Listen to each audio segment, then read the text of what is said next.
Assalamualaikum warahmatullahi wabarakatuh. Bismillahirrahmanirrahim. Innal hamdalillah nahmaduhu wa nasta'inuhu wa nastaghfiruh wa na'udzu billahi min shururi anfusina wa min sayyiati a'malina. May yahdihillahu fala mudilla lahu wa may yudlil fala hadiya lahu. Asyhadu an la ilaha illallah wahdahu la syarika lahu wa asyhadu anna Muhammadan 'abduhu wa rasuluh la nabiyya ba'dah. Allahumma shalli wa sallim ala sayyidina Muhammad wa ala alihi wa sahbihi ajma'in. Amma ba'du. Fa ya ayyuhal muslimun wal muslimat ittaqullaha haqqa tuqatih wa la tamutunna illa wa antum muslimun. Wa qala ta'ala fi kitabil karim, idza jaa ajaluna yasta'khiruna sa'atan wa la yastaqdimun. Alladzina idza asabatuhum musibah qalu inna lillahi wa inna ilaihi raji'un. Shadaqallahul azim. Hadirin muhtaramin, para alim, para kiai, para ustad, para bapak, para ibu, hadirin sekalian, jamaah istiqomah Masjid Al-Falah, perumahan Bumi Sengkaling, yang berbahagia dan dirahmati Allah Subhanahu wa taala. Marilah dalam kesempatan yang berbahagia ini di suasana yang memperhatikan ini, kita terus berusaha untuk selalu meningkatkan kualitas iman kita, iman takwa kita kepada Allah Subhanahu wa taala, agar hidup kita lebih bahagia, lebih baik. Dan orang yang paling mulia di sisi Allah adalah yang bertakwa. Inna akramakum indallahi atqakum. Sesungguhnya orang yang paling mulia di sisiku, kata Allah, adalah orang bertakwa. Allah tidak membedakan status sosial, Allah tidak membedakan jabatan, apa saja di hadapan Allah sama. Yang membedakan adalah ketakwaannya, yang membedakan adalah takutnya dia pada Allah Subhanahu wa taala. Mudah-mudahan kita termasuk golongan orang yang bertakwa pada Allah Subhanahu wa taala. Amin ya rabbal alamin. Masyaallah muslimin wal muslimat rahimakumullah. Di pagi hari yang cerah ini penuh ridha Allah Subhanahu wa taala, kajian pada Ahad pagi ini akan mengetengahkan permasalahan-permasalahan yang ada hubungannya dengan hablum minan nas, ya, membahas masalah kemanusiaan. Kita hidup di dunia ini itu hendaknya harus memperhatikan hablum minallah dan hablum minan nas. Kadang-kadang saya selalu mengatakan pada seorang, kalau kamu ingin baik itu jangan baik hanya pada Allah saja, ya, harus baik pada Allah, ya pada manusia, ya. Kadang-kadang orang itu sergap ke masjid, ya, sergap ibadah, sergap, tapi gak tahu kalau kerja bakti, ya, hablum minan nasnya kurang. Kadang ono wong tiyang niku nggih ngoten niku, sergap kali tonggo-tonggo sergap, kerja bakti sergap. Ini kenyataan di masyarakat gitu, Bang, ya. Bakti sergap, kemudian kalau ada kegiatan-kegiatan masyarakat sergap sekali, tapi jarang nang masjid. Ini gitu.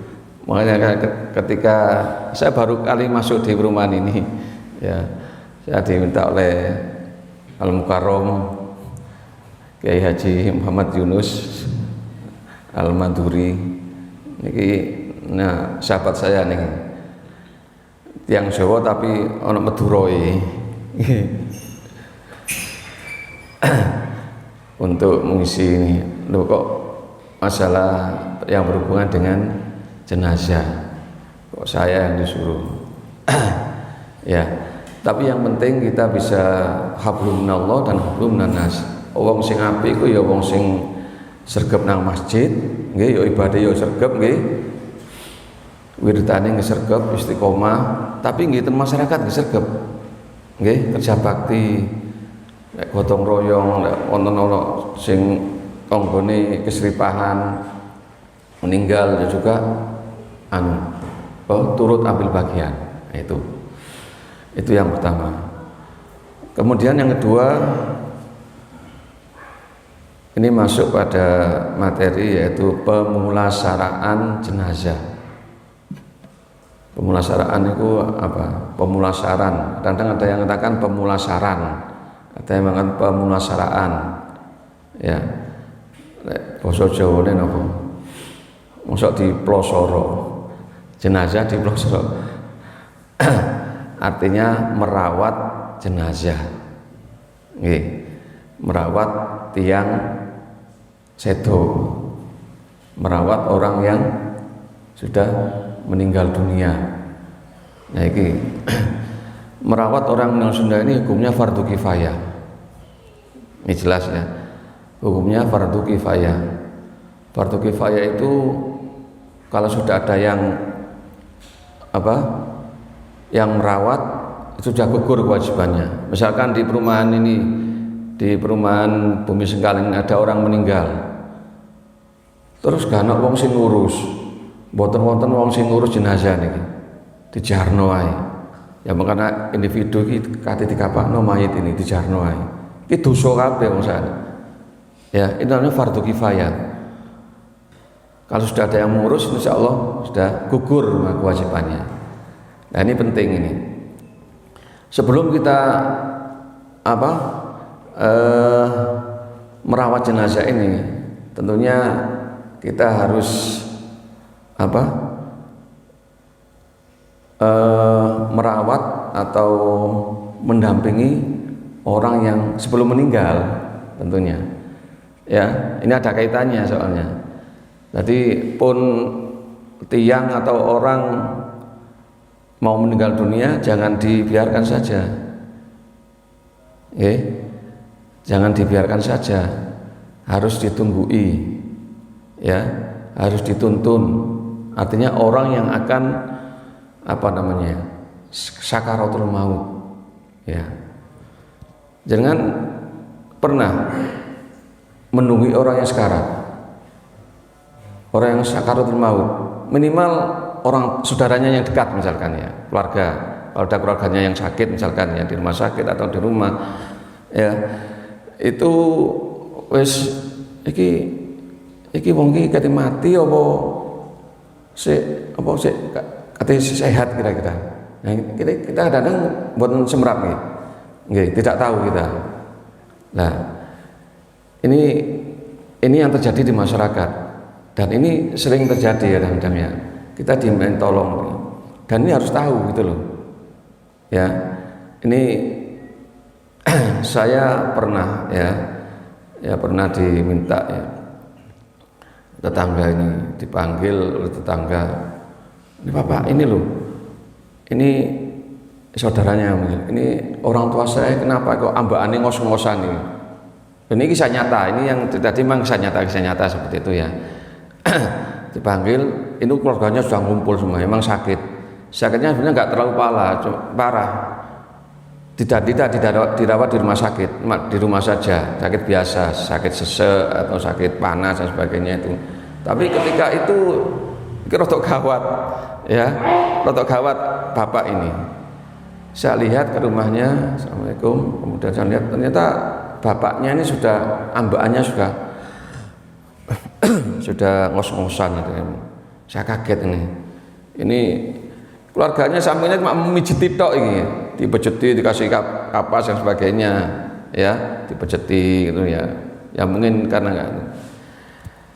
Nah, ini saya lihat, wah ini orang ini kok ini nafasnya ya, sudah matanya sudah enggak bisa melihat, cuma nafasnya tersengal. Nafasnya ngos-ngosan. tapi matanya sudah tidak bisa melihat.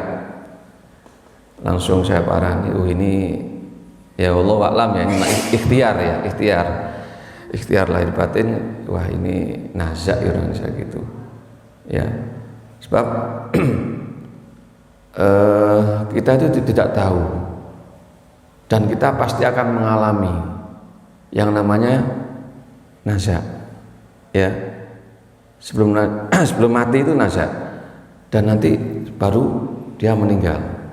Sebab jelas ya, setiap kita itu pasti akan mati. Kullu nafsin dha'iqatul maut. Setiap yang berjiwa itu pasti akan mati. Wis tidak ada ya, itu pasti ya.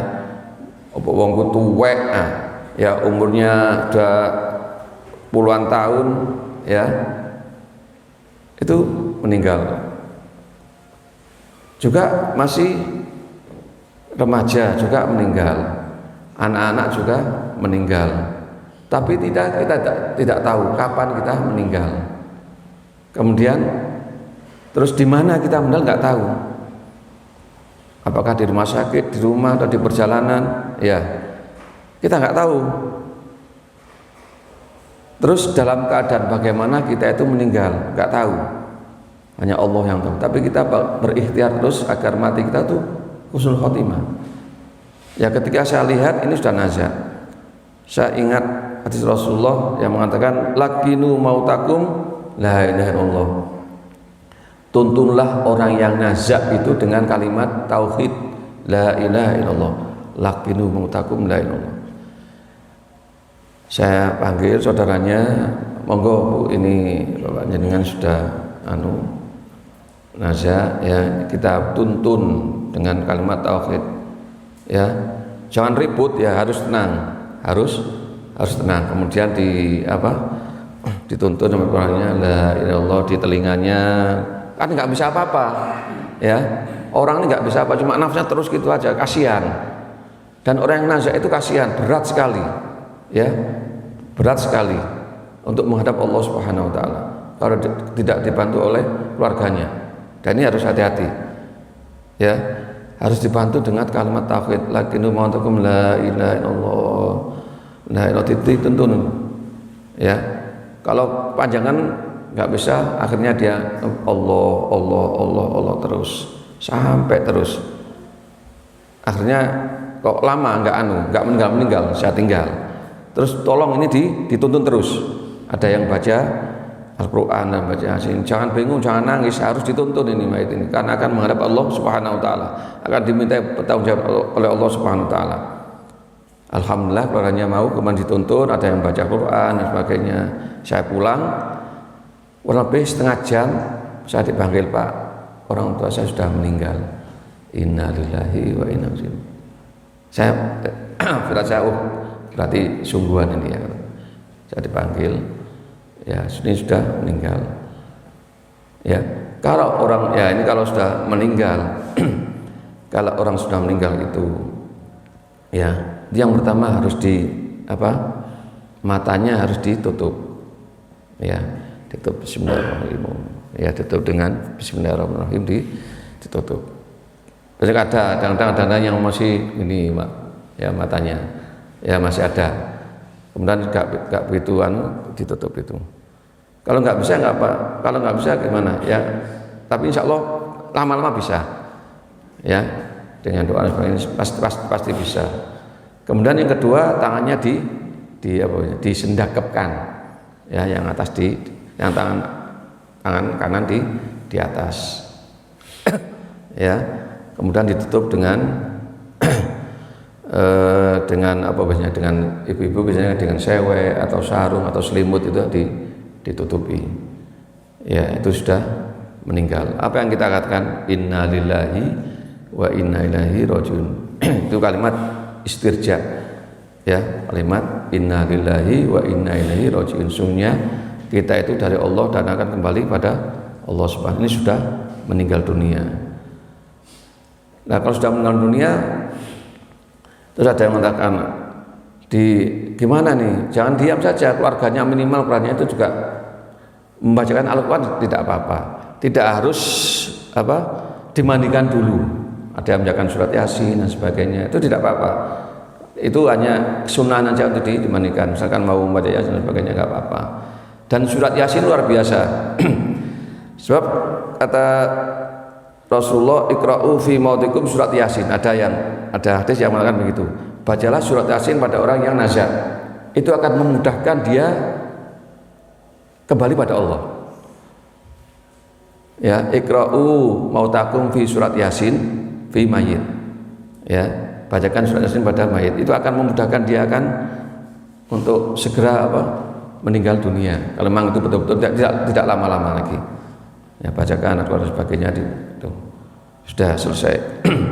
Nah, ini sudah, dan ini saya ada berapa kali itu ya mengalami itu orang yang nazar ini. Mungkin panjenengan sudah pernah juga ketika olahraga, ketika saya pernah itu ketika bulu tangkis itu ya, ada teman saya yang dia setelah bulu tangkis jatuh nazar ya, keluar darah, kemudian wah ini nazar diberikan. Dan ini harus tahu kita itu ya, orang nazar dengan nafas yang begitunya. Kemudian yang ketiga, ini kewajiban muslim terhadap muslim yang lain ya. Saya mengatakan bahwa adalah kita fardu kifayah untuk merawat, ini sudah meninggal dia, merawat jenazah ini. Kata Rasulullah, qala la mautu qabli la ghassaltaka wa kafantuka wa sholaitu alaika wa dafantuka. Rasulullah SAW bersabda kepada Siti Aisyah, jika kamu nanti meninggal dunia, maka saya yang la ghassaltaka, maka saya akan memandikan ya. Jadi boleh memandikan suaminya, boleh anaknya juga boleh memandikan. Yang pertama adalah memandikan. Kemudian yang kedua, wa kafantuka, setelah mandi kemudian dikafani, kata Rasulullah. Kemudian yang ketiga, wassallaitu, kemudian saya yang akan menyolati, disolati. Kemudian yang keempat, wa dafantuka, dan saya yang akan menguburkan. Itu jadi ada empat. Yang pertama, ketika sudah itu tadi dimandikan, kemudian dimandikan, dikafani, setelah dikafani kemudian disolati, dan yang keempat dikuburkan. Ada di beberapa kitab ada yang mengatakan yang kelima itu ada mengangkat jenazah. Ya, ada yang membantu mengangkat. Nggak mungkin orang-orang mayit mandi sendiri kemudian dikafani, nggak mungkin. Jadi harus ada yang mengangkat, ini mengangkat keluarganya, tangganya, mengangkat jenazah. Yang pertama sekarang ini memandikan, harus disiapkan dulu. Biasanya kalau sudah orang meninggal dunia itu ada yang namanya rukun kematian. Di sini ada rukun kematian enggak di perumahan ini? Rukun kematian. Kemudian ada mudinnya. Ini penting ini, karena ini saya baru pertama kali di perumahan ini, besar sekali. Ada namanya rukun kematian. Kebetulan saya juga jadi pengganti mudin saya itu. Saya dulu tidak mau jadi mudin, karena biasanya sing mudin sing tuwek-tuwek ya, sing tuwek-tuwek itu mudin biasanya. Gak apa-apa sampeyan, ojo aku sing liyane ae, sing tuwa sik akeh. Kok saya ditunjuk sebagai mudin pengganti. Dan mudin itu diangkat oleh kelurahan. Saya mengatakan kalau ada orang meninggal berarti saya harus tugas negara. Tugas negara memang gitu ya. Mudin itu diangkat oleh kelurahan dan direkomendasi oleh ketua RW. Baru kelurahan ada surat tugasnya, yaitu ini kalau nggak ada rukun kematian repot. Perumahan ini berapa kakak di sini nih? Ada 500.000 kakak. Padang ya. Ini perumahan ini besar ini. Ya. Tapi mungkin sekedia di Villa Bukit Idar. Di Villa Bukit Idar itu ya. Itu satu RW ada 17 RT, Pak. Padahal di Merjosari itu satu RW itu maksimal 5 6 sampai 7 RT. Di VBT itu ada 17 RT 1 RW. Bayangkan, yang ngopeni 1 RT minimal 40 KK. Ada yang 50, ada yang 60 KK. Kalikan 17. Itu blok A1, blok A. Belum blok B, C dan E. Meskipun ikut kelurahan Sukun, tapi masih di VBT. Lebih ada hampir 1.500 KK.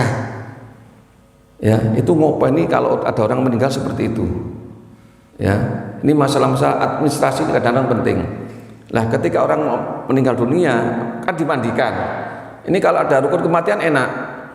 Ya. Ada ketua, ada sekretaris, kemudian ada iuran, ada perlengkapan, sudah siap di tempat saya. Kalau sudah meninggal, sudah siapkan segala sesuatunya. Pertama, disiapkan penutup untuk jenazah. Ya, tidak mungkin mau didusi kuetok kabeh, enggak ya. Nah ini etikanya itu, ada penutup tirai itu ya.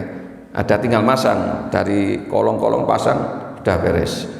Kemudian yang kedua disiapkan tong, ya, tongnya disiapkan Pak untuk tempatnya air, ya, disiapkan untuk proses memandikan ini.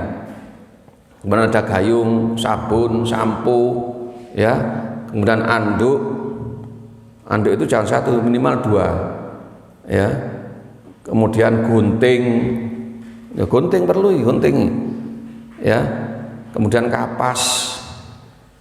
Ya, kapas, plester. Soalnya jenazah itu macam-macam Pak, nanti saya ceritakan ya. Mayit itu macam-macam modelnya Pak. Nggih, kadang loro macam-macam. Ada yang keluar darahnya. Ini pengalaman nih kalau berarti di hidungnya, di perutnya keluar darah terus nggak mampet. Alhamdulillah saya kerjasama dengan orang puskesmas di tempat saya ada perawat. Saya panggil kalau itu, ini gimana nih? Ya saya nggak ini harus ada masalah medis, ini dianukan dulu, diperiksa dulu, karena penyakitnya seperti penyakit yang keluar darah terus itu disuntik sebelum meninggal itu ada penyakitnya itu, terus ada habis operasi di tenggorokannya ini Pak, bolong, iya. Makanya orang kadang-kadang nggak mudin yang ini karena masalah urusan orang meninggal ini memang rada serem, ya. Pasti gak gelem deh mudin karena ya ngedusi barang, ya ngafani melihat dengan jelas mayit itu seperti apa kondisinya, ya.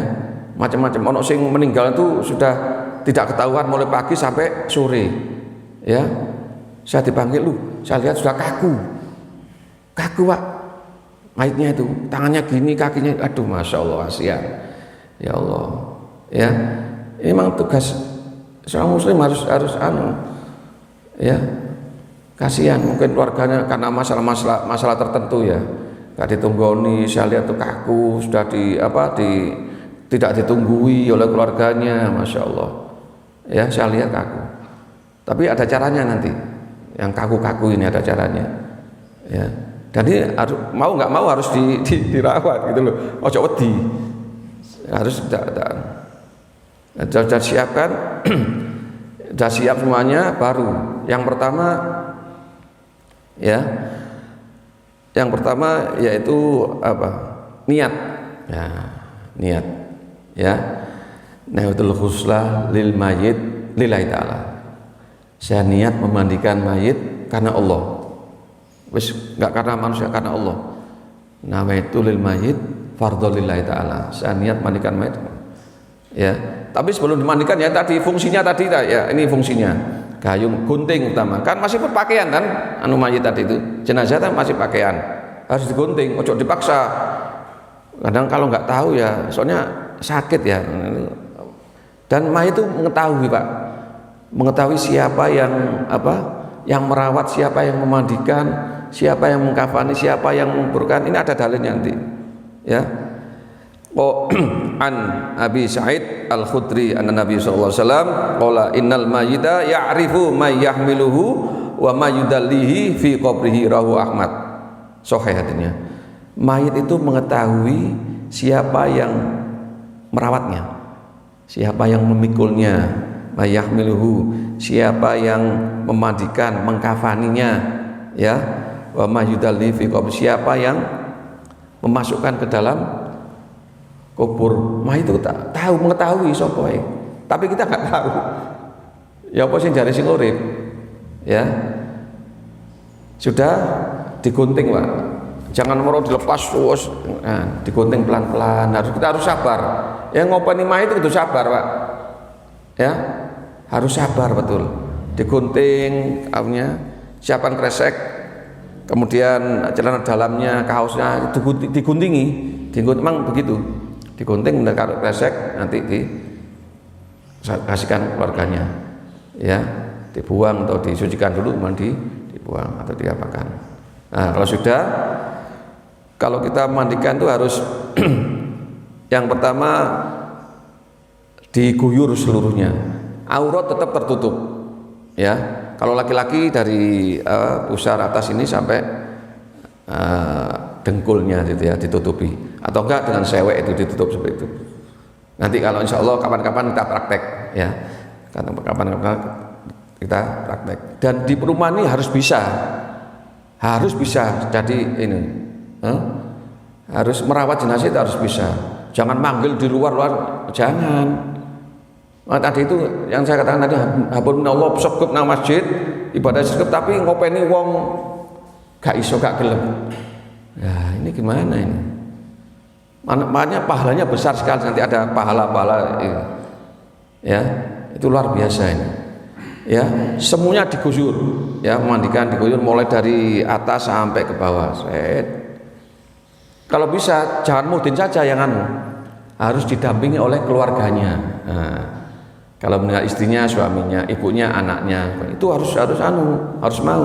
Tolong dibantu. Nah, ini. Karena nanti ada beberapa hal yang perlu ada bantuan itu. Diguyur, disabuni pelan-pelan mulai dari atas, ya. Rambutnya dikeramasi, dikasih sampo. Ada yang biasanya ada orang kasih bunga kembang, enggak masalah, enggak apa. Ya itu aja. Yang penting sunahnya sudah dibersihkan semuanya. Kemudian lubang-lubang itu ya harus dibersihkan. Ya, kadang-kadang ada kuku-kuku yang tidak harus bersih, Pak. Harus bersih, toharonya harus bersih. Untuk memandikan ini. Kemudian sudah biasanya keluarganya yang sampai ini sunahnya mayit itu didudukkan, dimiringkan, Pak. Sebab kotoran kalau enggak itu enggak keluar, harus enggak duduk gini, enggak agak miring gini, kemudian ditekan perut yang sebelah kiri, ini nanti ada keluar sini kotoran yang ada di perut ini, dan ini biasanya keluarganya yang gitu, terus sampai disiram terus, air harus mengalir terus, air yang banyak terus Nah setelah itu sudah bersih, ya, sebelum ada kapas. Ini di lubang-lubang ditutup dengan kapas. Siapkan kapas, ditutup mulai dari kemaluan, belakang telinga, dan sebagainya ditutupi, ya. Tutup agar tidak mengeluarkan hal yang tidak diinginkan. Sudah selesai, diiringkan kanan kiri semua sampai bersih. Yang terakhir, ya, makanya saya bilang nanti anduk jangan satu. Yang pertama anduk, kemudian sewek itu, Pak, ya, ada berapa lapis itu ya, 2 atau 3 itu ya, kan sudah kena air ditaruh, kemudian yang bersih lagi ditaruh, dikira lagi. Yang terakhir diwudukan, ya, karena sabda Nabi dahulukan anggota tubuh itu yang kanan dan wudukan. Ya, hadis riwayat Bukhari, ya, diwudukan. Nawaitul wudu lil mayit, ya, saya niat mewudukan mayit lillahi ta'ala. Diwudukan, Pak. Diwudu. Nanti kan disolati juga. Diwudukan dengan kanan. Seperti orang wudu seperti biasa. Karena mayit nggak bisa wudu, ya diwudukan. Ya, diwudukan dan sebagainya, kanan. Ya, seperti orang wudu sampai kaki selesai, sudah dengan anduk yang kedua tadi, yang masih bersih dianduk. Kemudian tadi setelah mandi sudah selesai, ditaruh di tempat yang sudah disiapkan. Ya, ini biasanya fungsi mudin yang kedua ini, ya, atau asisten mudin kadang-kadang ya. Itu sebelumnya yang ngedusi ada yang guntingi kain kafan, Pak. Kain kafan sudah disiapkan. Karena nanti setelah mandi langsung ditaruh di. Kalau laki-laki itu 3 lapis, 3 lapis laki-laki. Kalau perempuan 5. Ini umum di mana-mana seperti itu. Ya. 3 lapis. Kalau laki-laki biasanya lapis pertama untuk apa? Untuk cerna dalam ya, untuk yang kemaluannya, kemudian ada yang untuk surbannya, untuk kepalanya itu disiapkan. Digotong sudah siap, dikasih apa itu? Minyak cendana, kemudian apa kapur barus, minyak serimpi dan sebagainya disiapkan semuanya sudah siap. Kemudian ditaruh di di tempat itu. Ya, ini mengkafani. Sunnahnya itu memang warna putih dan tidak harus warna putih. Ya, kalau bisa kain kafan itu yang bagus, Pak. Karena dulu saya pernah dikasih orang itu kain kafannya kaku kasihan, nggak enak itu, nggak enak. Ada kan kain macam-macamnya, belikan yang terbaik. Ya, kain kafan itu yang putih, tidak harus putih. Kalau kita ada yang umroh haji di Mekah Madinah, ya biasanya kan ada mayit gotong, ada yang warnanya kuning, ada hijau dan sebagainya, tidak masalah, tidak masalah, nggak apa-apa. Tapi sunnahnya putih rata-rata, ya dikafani. Kemudian pakaian ikhram nggak apa-apa, pakaian ikhram, misalkan 3 lapis itu kemudian disiapkan dengan ikhramnya ketika panjenengan umroh atau haji, nggak apa-apa, pakaian ikhram itu ditutupkan itu. Sebab orang tua saya itu, ibu saya juga dengan pakaian ikhram itu, nggak apa-apa. Sudah. Kemudian ini nanti kalau praktek ya nanti ya, talinya itu ada 3, ya 3 tali tadi sudah disiapkan, gunting-gunting tadi sudah disiapkan oleh itu. Yang pertama tali pocong kepala, ya. Kemudian tali yang kedua di badannya talinya, ketiga di kakinya. Itu disiapkan, harus disiapkan. Ya, kalau nalinya itu nanti yang sebelah kiri, Pak. Nanti ada hubungannya dengan ketika ditaruh di kuburan, karena dilepas semua. Kalau di ini kan kenaan ini, harus di sebelah kiri tali ini. Tali kalau menalin jangan keras-keras, tali simpul biasanya, yang gampang dilepas saja gitu. Ya sudah, ya ini sudah dikafani, sudah selesai. Kemudian sudah disiapkan, disolati. Ya ini kifayahnya disolatkan. Ya ditaruh. Sholat itu tidak harus di masjid, tidak harus di mushola, tidak. Ya di rumah boleh, di luar boleh, di masyarakat boleh. Disolatkan, asalnya menghadap kiblat. Disolatkan. Kalau di sini ini biasanya kepalanya di sini mayit. Sebelah mana sana itu? Utara atau selatan ya? Sebelah sini. Kalau sini di kirinya, sebelah sini, Pak. Kepalanya. Ya. Kalau laki-laki imamnya di kepalanya. Kalau laki-laki imam di kepalanya. Kalau perempuan di tengahnya, di perutnya itu. Kalau perempuan yang imami, Pak, yang imami. Ya ini. Karena ini pengalaman pribadi, dan ini saya lakukan seperti itu gitu loh. Kemudian ada 4 takbir sholat itu, sholat jenazah. Tidak ruku, tidak sujud, tidak, hanya takbir aja. Yang takbir pertama ya niatnya ya. Usolli hadzal mayyit lillahi ta'ala. Saya niat nyolati mayit karena Allah. Takbir pertama membaca Fatihah. Ya, Fatihah bismillahirrahmanirrahim. Kedua baca sholawat. Allahumma sholli ala sayyidina Muhammad. Itu bisa, atau sholawat yang panjang juga boleh, monggo. Yang ketiga baca doa mayit. Kalau laki-laki kan Allahumma ighfir lahu warhamhu wa'afu anhu. Ya, kalau perempuan Allahumma ighfir laha warhamha wa'afu anha. Takbir yang keempat doa dan salam. Takbir yang keempat Allahumma tahrimna ajrahu wa la taftina ba'dahu, dan seterusnya, dan disolati. Nah sholat ini penting, Pak, sholat ini, dan ini sunnah, ganjarannya luar biasa. Sabda Nabi, tidak ada mayit yang disolati 3 sof, ya, kecuali diampuni dosanya 3 sof. Bab Imam Malik juga jika menyolati itu dibagi jadi 3 sof. Kalau bisa 3 sof itu ya. Dan ini kadang-kadang tergantung mayitnya nih, amalannya dunia ya. Banyak, sedikit banyaknya. Kemudian juga tidak ada orang yang meninggal yang disolati oleh segolongan muslim yang mencapai 100 orang. Ada riwayat lain yang mengatakan 40 orang, maka mayit ini akan diampuni dosanya. Makanya ini penting sholat jenazah. Ya kalau ada orang meninggal, ya jangan jagongan itu, jangan ikut sholat, ya ikut sholat, ya untuk membantu si mayit ini, gitu loh. Dan mayit ini tidak usah golongan, nggak usah. Sopo mayit ini, wong NU, wong Muhammadiyah ini. Waduh, wong NU nggak usah sholat wis, wong Muhammadiyah nggak usah sholat, nggak usah gitu. Yang penting muslim sholat ya Pak. Ya, jangan golongan macam-macam, nggak, jangan. Ya, ini menghadap Allah, ini kita sebagai ya harus gitu. Sama saja, harus kita ikut membantu untuk mensolati. Wes ikut aja. Karena tadi itu ya pahalanya luar biasa. Ya, dan solati kalau banyak berbiasa. Yang terakhir sebelum diberangkatkan ini biasanya ada sambutan. Ini penting juga ini. Intinya ada kesaksian. Ya, Bapak, Ibu, mohon kesaksian. Ya, kalau jamaah masjid misalkan ya, masjid kesaksian. Apakah orang ini, fulan ini, ibu ini atau bapak ini orang yang baik?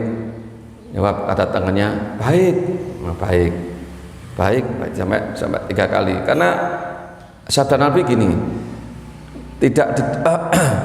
ya, apabila seorang muslim mati disaksikan 4 tetangganya, ya, tentang kebaikan si mayit, maka Allah akan menerima kesaksian, ya, kesaksian orang itu untuk mengampuni dosa-dosa mayit ini.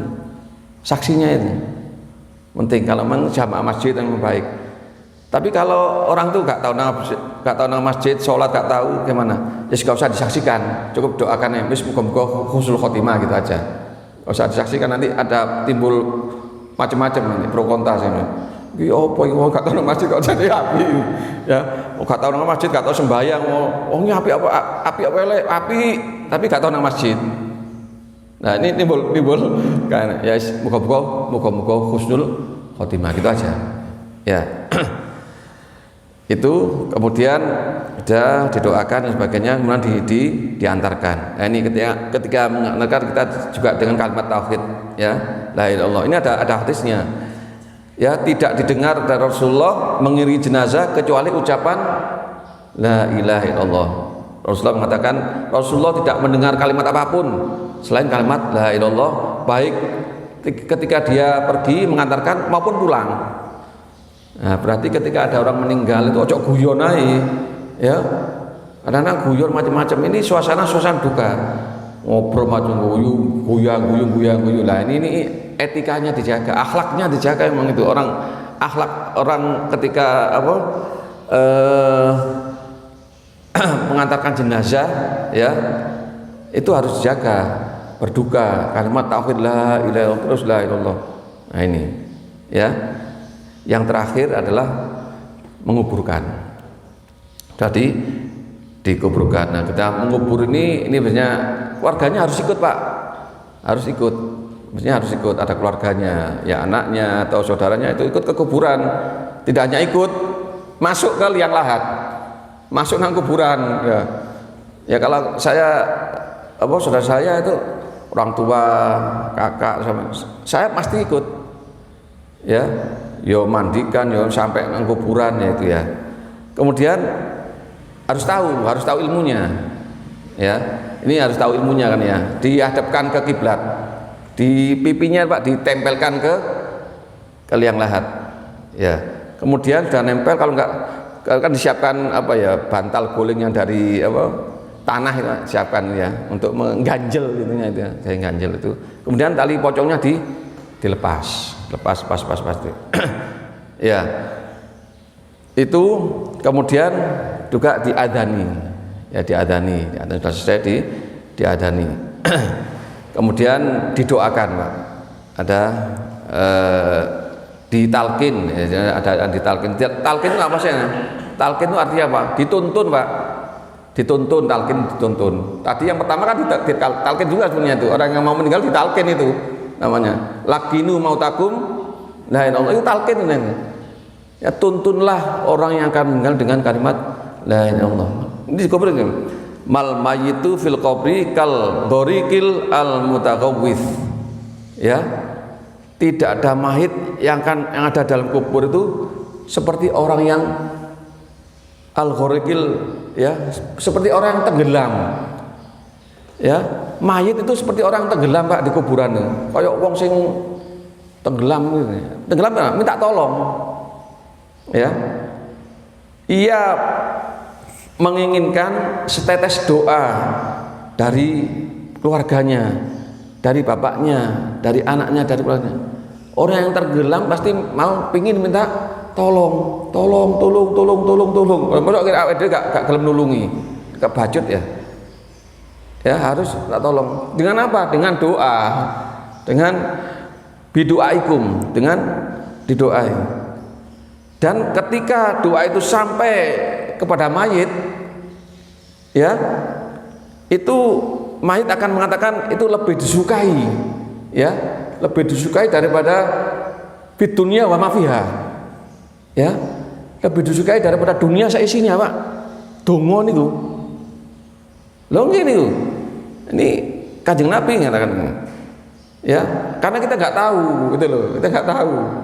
Wis pokoknya didongani lah wis ah. Karena ud'uni astajib lakum. Dongo kamu, dongo pasti akan dikabulkan Allah Subhanahu wa taala. Nah, ngoten nggih, dikuburkan didoai. Nah, itulah sudah doa selesai, ya sudah. Nah, ini sekarang keutamaan itu tadi. Yang terakhir ya sudah doa sudah selesai, sudah pulang semua. Ya sudah selesai. Ya, kifayahnya sudah selesai tadi ya. Yang pertama memandikan. Cuma tadi masih banyak sebenarnya, tapi ini penting kan, ini melebihi waktu, ngapunten. Ya, memandikan sudah, kemudian mengkafani, ya, mensolati, menguburkan. Jok lali mengangkat ini dibantu ini, ngangkat ini jok lali. Ya, Pak Yunus ya awake gede kudu melu ngangkat iki, jok meneng tok ae. Kadang ngongkon ae ngongkon tok tapi awake dhewe gak gelem melok. Seneng ngongkon tok ae. Ngongkon ya melok pisan ngono lho. Ya. Aja jarkoni, iso ujar gak iso nglakoni. Saiki wong akeh ngono iki, iso ngomong tok tapi gak iso nglakoni, ngujare pinter, tapi gak nglakoni. Ya, percuma. Ya ujara ya lakonono. Ya, penting nggih. Penting ini. Ya sergepo nang masjid, ya sergepo nang tanggamu. Ya, ngono lho. Wong tangga loro diparani. Ya. Ya sergepo kerja bakti sergep ya nang masjid to ngono lho. Ya ibadah, ae dua-duanya dapat. Hablunallah hablum minannas. Nah, ngoten nggih. Yang terakhir nih sabda Rasulullah, ini terjemahannya aja. Barang siapa yang ikut memandikan mayit lalu menutupi keburukannya, maka ia akan diampuni dosanya oleh Allah. Sapa wong sing melok ya mandikan, mengkafani, menguburkan, ku dosane diampuni Allah Subhanahu wa taala. Asalkan ikhlas. Karena Allah cuma ikhlas. Ya kan? Jelas gini ya. Siapa orang ikut membantu memandikan, ikut membantu mengkafani, ikut membantu menguburkan, kata Rasulullah, dia diampuni dosanya sampai 40 kali. Luar biasa. Dan yang terakhir juga, barang siapa ikut mengkafani mayit, maka Allah akan memberikan pakaian sutra halus dan sutra tebal dari surga. Ini fadilahnya. Dan barang siapa yang ikut menggali kubur untuk mayit lalu menutupnya, maka ia akan berpahala seperti rumah yang akan ditempatnya di surga. Ini rangkaiannya Pak, mulai memandikan sampai menguburkan sampai menggali itu loh. Fadilahnya luar biasa. Asalkan niatnya ikhlas karena Allah Subhanahu wa taala. Guys, ya mudah-mudahan yang penting kapan-kapan praktek ya, ini teori seperti itu, dan masih banyak kenyataan-kenyataan terkait dengan sedekah. Ini penting, nanti saya ceritakan masalah sedekah ya. Wong sedekah itu untuk memudahkan syakaratul maut, untuk memudahkan terangnya dikubur dengan sedekah, itu nanti dalilnya. Nana ngamunten ini melebihi target nggih. Mohon maaf ada salahnya sebagainya. Yang penting mudah-mudahan kita panjang umur. Nggih. Amin. Nggih, Bapak-bapak ini panjang umur nggih Pak nggih. Nggih, istiqomah luar biasa. Ngapunten, nggih sing nom-nom ini luar biasa istiqomah. Allahumma jamilna bil afiyah wassalamah wa hakina il istiqomah. Ya, orang istiqomah akan diberi Allah derajat yang tinggi, istiqomah. Yunus istiqomah luar biasa iki. Ketua takmir ka istiqomah ya, buya ketua takmirnya. Istiqomah ya, panjang umur ya, sehat walafiat. Amin ya rabbal alamin. Nggih, ngoten mawon. Kurang lebihnya mohon maaf, mudah-mudahan ada guna dan manfaatnya, mudah-mudahan kita panjang umur, sehat walafiat. Amin ya rabbal alamin. Amunten, mohon maaf. Assalamualaikum warahmatullahi wabarakatuh. Bismillahirrahmanirrahim. Alhamdulillahirabbil Allahumma shalli ala sayyidina Muhammadin bil qulub adawaiha wa afiyan dan syifaiha wa nasari wa hadiyaiha wa ala alihi wasallam. Allahumma inna ala dzikrika wa syukrika wa husni ibadik. Rabbana atina fid dunya hasanah fil akhirati hasanah wa qina adzabannar wa adkhilna jannata ma'al abrar ya aziz ya ghafar ya rabbal alamin. Ya Allah biha ya Allah biha ya Allah bi husnil khatimah wa na'udzubika min su'il khatimah. Wa sallallahu ala sayyidina Muhammad wa ala alihi wasallam. Alhamdulillahirabbil alamin. Assalamualaikum warahmatullahi wabarakatuh.